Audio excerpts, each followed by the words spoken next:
Hello everyone, welcome back. For those of you that don't know me, my name is Stacey, and in this series we are going to be talking about things that I feel like aren't spoken about enough. Whether it's health, lifestyle, relationships, sexuality, whatever the topic may be.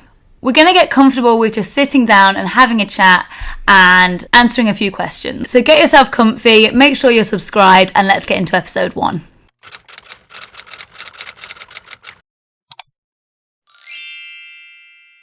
So the first episode today is going to be all about smear tests or cervical screenings. And I'm going to do this in 2 parts. The first part today is going to be all about what a smear test is, why it's important, how they do them. And then the second part is going to be my personal results and the steps that I took following on from those results. So what is a cervical screening? A cervical screening is a test to check the health of your cervix. Now your cervix is the opening to the womb from your vagina. And what they're looking for is abnormal cells. Cells that don't look the way they're supposed to look. And the main type of virus that they're looking for is HPV, which is human papillomavirus. Key word there is virus. Our bodies know how to fight them away. Now there are low and high risk forms of HPV, and they come in different types. So there's type 16, type 18, and HPV other. If you've had the vaccination against HPV, that is going to protect you against type 16 and 18, which are the types that are more likely to lead to cervical cancer. They're the high risk types. Now, whilst HPV is present in 99.7% of cervical cancer cases, it's worth noting that not all HPV infections lead to cervical cancer. So early detection is key. I remember being like 14 and freaking out about turning 25 because I was going to have to get a cervical screening and I didn't even know what it was or how they did it. The whole process from start to finish is between 30 seconds and a minute in my personal experience, and your GP will be able to talk you through each step. Now, if you're a bit worried about laying there with your bottom half completely exposed, I recommend wearing a skirt or a dress so you can just take your underwear off and just lift the skirt or the dress up as much as they need you to. So once you're ready, they will take something called a speculum, which looks like this. There are different sizes, so if you're feeling uncomfortable, let them know and they'll be able to give you a smaller size. So they take the lubricated speculum, gently insert it into the vagina and open it. Then they're going to take a little swab with bristles on it. You will be able to feel it when they swab the cervix. It's a bit of a tickly feeling, but as I said, it's super quick. They'll take the swab and then remove it and take out the speculum as well. It's kind of like 4 main steps: insert, open, swab, remove. One of the most commonly asked questions around cervical screenings is, does it hurt? I wouldn't describe it as being painful or hurting. It's more of a discomfort. When they insert the speculum, you might feel a slight stretching sensation, and when it's inserted, you might feel a certain fullness within your vagina. But remember, it is a super quick process, so it's completely bearable. So let's talk results. You want to give it about a week or so until your results are ready. If you want to request a number that you can call, you can do that and you can find out if they're ready before you make your doctor's appointment to discuss your results. So there's basically 4 types of results that can come back from your smear test. The first result is come back in 5 years. This means that they haven't detected any HPV and your test has come back negative, meaning you'll just need to come back in 5 years for your routine checkup. The second outcome is to come back in 12 months. You might get this result if they've detected HPV other, or a type of HPV that they're not concerned about yet. It's not dangerous, it's not progressing, and it's not high risk. You'll come back in 12 months just so that they can monitor you and keep an eye on what's going on. The third outcome is further investigation. So there's kind of 2 instances why you might get this outcome. So the first one is if they have detected HPV type 16 and 18, those high risk types that we talked about, then you'll get sent to a specialist for further investigation to see what's going on and to do some more tests. If you've had HPV other and you've returned after 12 and 24 months, and then you receive further investigation, it might be that the body hasn't cleared up the virus on its own, so they need to have a look at what's going on. The fourth outcome is insufficient sample.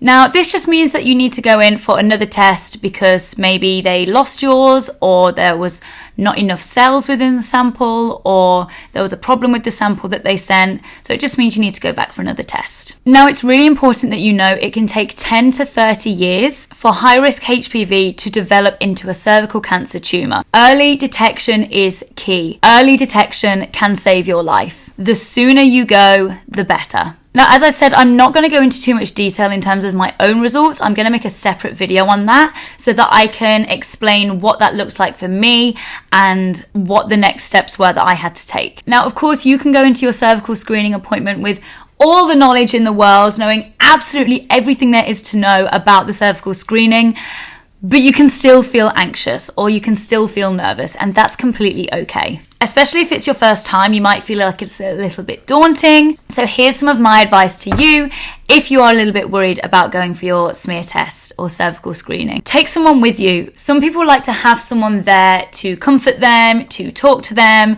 to reassure them.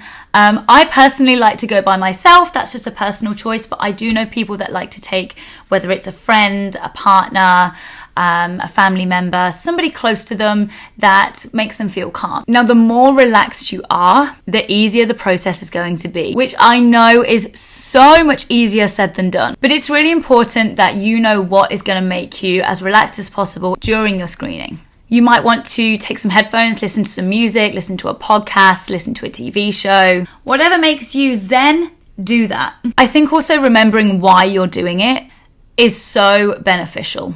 A few moments of slight discomfort could literally save your life.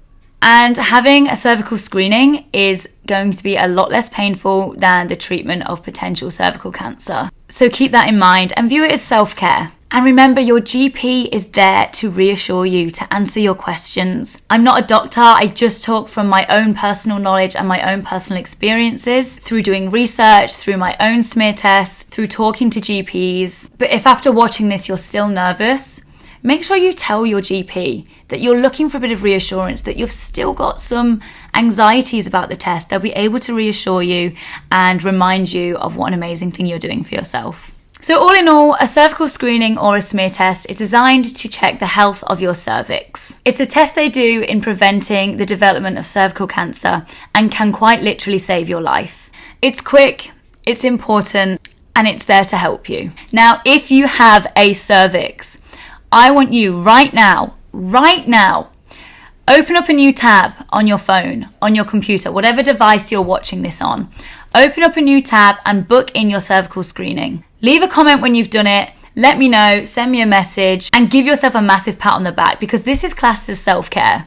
We have to know why we're doing these things, especially when we're starting to reach certain ages where we have to have these tests. If we don't know why we're going, or we're worried, or we're not informed, it can lead to less people attending these appointments. And that could be the difference between developing cervical cancer or not.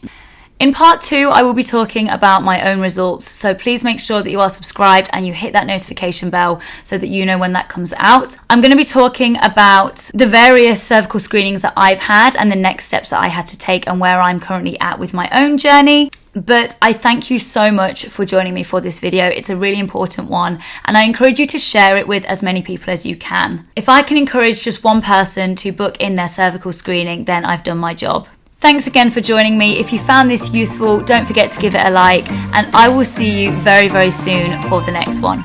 See you later.